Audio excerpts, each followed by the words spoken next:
Hi, everyone. I'm Carla. I'm a food addict, compulsive eater, and bulimic.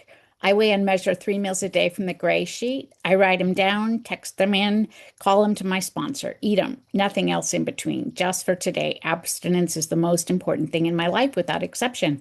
My abstinence date is March 31st, 2007. On the 31st of March, which it's not great to have your anniversary at the end of the month because you really don't know when to announce it and when not to. But what is really cool is I have no idea how I've done 19 years of this, except to thank each and every one of you. But then I realized that it'd be on the recording and that wouldn't be cool.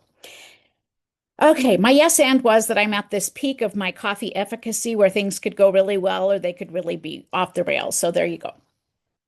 I I'm having a great morning. I'm having an abstinent morning. Had an absolutely delicious breakfast. Got to do service on a Gray Sheet Communications Committee meeting. We are not a glum lot. We have so much fun on that. And that reminded me that one of the reasons that I do service beyond keeping my abstinence is that it is really fun. We get to know people individually as groups in very different areas. Sometimes it's hard, and sometimes I show sides of myself that I really don't want to be out there. But time, makes that okay, and lets it be okay for me to do those things out in the other world where we're not as safe.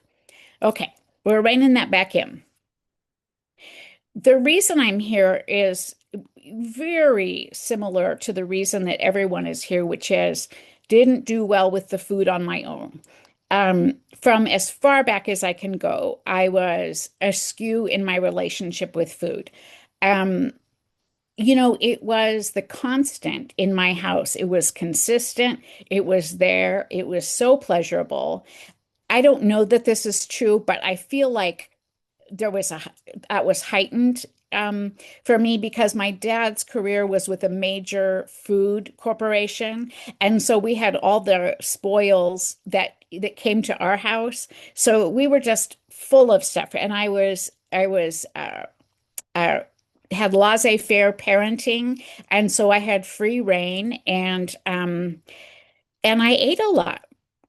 And my mom was a sneak eater, and that seemed really fun to me. And I loved finding where she had her food, and it made her really mad. And I lied, and I, knew just how to open the drawers. They were just on the other side of a wall in front of the TV. I could be in the kitchen and open these drawers in this really sneaky way, and that was really thrilling. And then I'd win, and I'd get upstairs, and I'd be with my food, and it took away the loneliness. That is really what was predominant in my childhood was loneliness.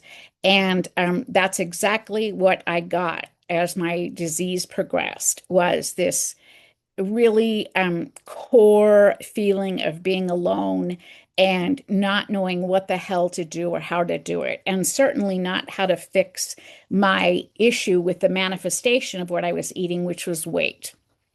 So, I mean, I knew that what I was doing was weird. I was in high school, we would go out to this round carb place after the game, whatever the game was, year round. And I would go around, after people I had had my round carb with my friends, but then I would go around the parlor and I would pick up the things that people often leave, and it didn't matter whose plate, whose plate it was or whose booth it was. And I would go home from a friend's house having dinner there and say, no, I didn't have dinner there, and I'd have dinner at my house. And I had digestive issues and stomach pain and being sick from being sick was one of the times that I really got attention. So so that worked. And in puberty is when I remember, when I look back on pictures, I should say, and I see that my weight started creeping up. I was being treated by my mom for, on diets at about 8, but it really wasn't until 11 or 12. Anyhow, and at 11, my podiatrist, I didn't have a podiatrist then. My pediatrician gave me the label of obese, and that the word is so bad. And so I knew there were issues, and so at that time, there were a couple of popular things that mirrored yummy things, like the AIDS, candies, let's call them what they are, that you would eat as an appetite suppressant. And those were good. And and then the whole shake thing came into vogue. And what I realized with my friends is you put some really yummy stuff, frozen carbs inside the shake or what the hell ever, and they really were good. And so they just became, another thing um that I was able to use and enjoy. And then my weight, I don't know which came first, but I knew I was overweight. It affected my self-esteem. I felt like it affected my relationship with other humans. It was the 70s. It was really okay to make fun of people who were fat. In fact, it was a really great way to get to be in vogue. That's my word today, apparently. To make fun of, fat people. And that was really, really difficult. It was really humiliating. I felt so othered.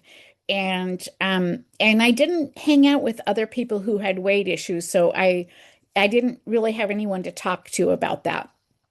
Um, PE sucked, couldn't wear the uniform, had to go out into the main world and buy men's shorts. And so had a totally different uniform that showed much more of my body than I was offering up to other people. And then there were group showers, which was confusing to me because I had some sexuality issues of, sexual orientation, to be specific. And, it was just not good.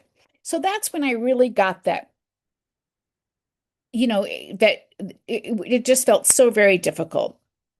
And so I kind of started picking up my codependent, people pleasing kind of behaviors then. I realized I could use my sense of humor and my want for gossip to keep me in the middle of the herd. So I was the person that you would come to, and I got a lot out of that. That's how I felt like I was loved. And I made it through, and felt like I belonged. And I found out my parents had no plans for me to go to college. Um, like not until I was out of high school, like at the end of high school. I was busy doing other things and we didn't really have a lot to do with each other. And I just made this assumption that I was on the same track as all my friends, even though I had a 1.85 grade point average. And then I found out that wasn't true, that was not a value of theirs. No one in my family had ever gone past high school.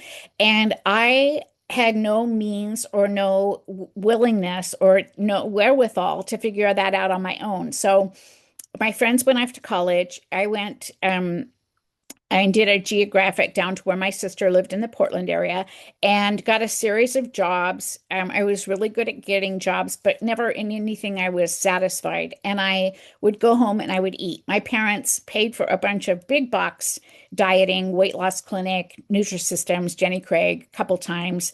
I'd lose the same 60 or 80 pounds, but life would start lifing and I might start getting attention from the opposite sex, which is really confusing. And I didn't know what to do. And as I look back, I was always ingesting the things that I was allergic to. So it was just a matter of time before I would just start gaining the weight back and back and back. And at some point in there, I don't recall exactly, I started vomiting because I couldn't tolerate failing again. And when I started vomiting, I could eat more. And that exacerbated my drinking because alcohol makes it easier to vomit. And that was just horrible. I didn't ever do hard drugs, which is still an F or a yet. Um, but I was loaded on everything I could possibly be on because I hated being me. I hated me. And I was not a good employee. I was not a good friend. I used people. Um, I just was not reliable. I was sick a lot from work. I would go out on an errand and just not be able and be too sick to go back to work. I would, I I was not the only employee, which is there's my rationalization, who would we had this deal with the bookkeeper that she would advance us monies on our next paycheck if we wrote a past dated check to her. Just lots of really you know, illegal, but also a skew from my integrity, just more things to let me know that I sucked. Okay. So I went to an OA meeting. I moved back to Spokane to my family home when my mom got cancer, and that was a good move for me. I went to an OA meeting, but I was just not in the right mind frame. They were smoking in the meeting. That was weird. And That was 10, Carla. thank you. They were all old, and I was young at the time, and I just couldn't compute. So, I lived alone for about 10 years. And, in looking back from that, that is really when things progressed. I was, just, uh, I just felt like I was involved in all kinds of games to get my food and to be in denial with thinking I was fooling other people. Um, and I just started eating more and more, and that went along with the vomiting. My binging increased in the quantity and whatnot. And so I was hanging out at about 275. I am 5 foot 1 inches tall. I think I peaked at 5'2" when big hair was there in the 80s. And I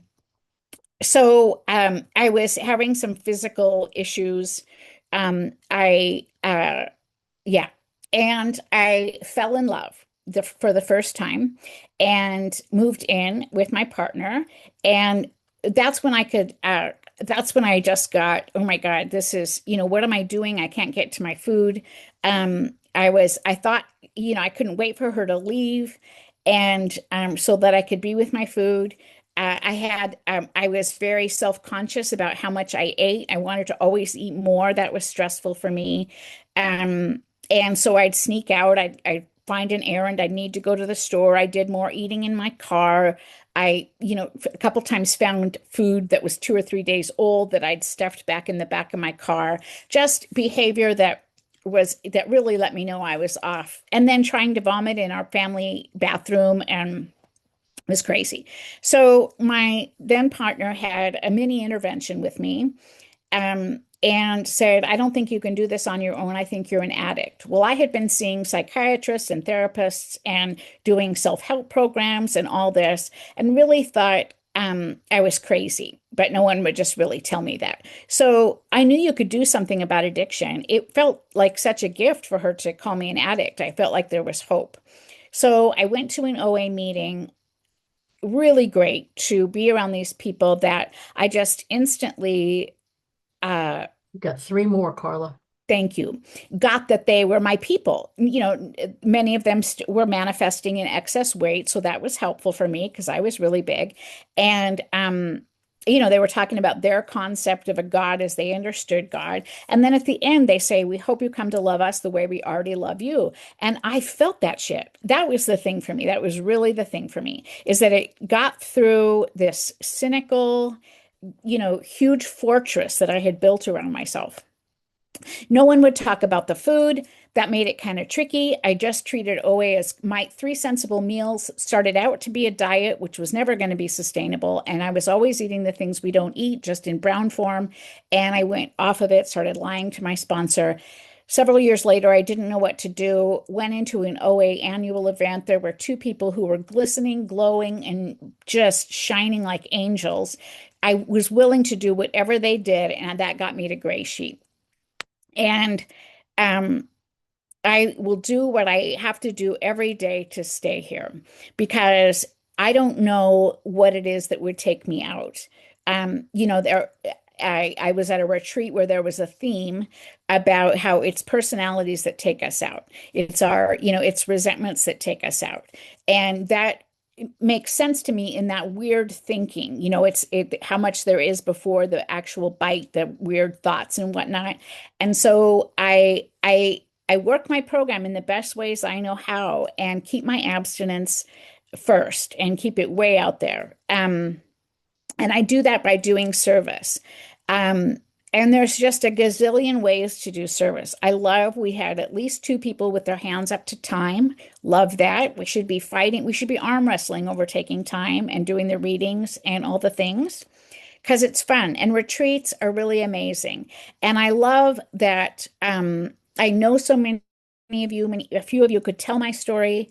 You know, stay, don't go anywhere. It is so much easier to stay in the rooms and learn the gray sheet and put your food on the scale 3 times a day than it is to go out there into the cruel world. I cannot speak more highly of our community, of our food plan, of the freedom that I feel in my head and my heart, and in having an anonymous body out there in the world. I tell you what, if we talked about outside issues, we would rule the world, but we don't. Um, and we would help the world, I should say. So that's all I've got, and I'm a happy customer, as one of us says, and I look forward to hearing you all, no matter what.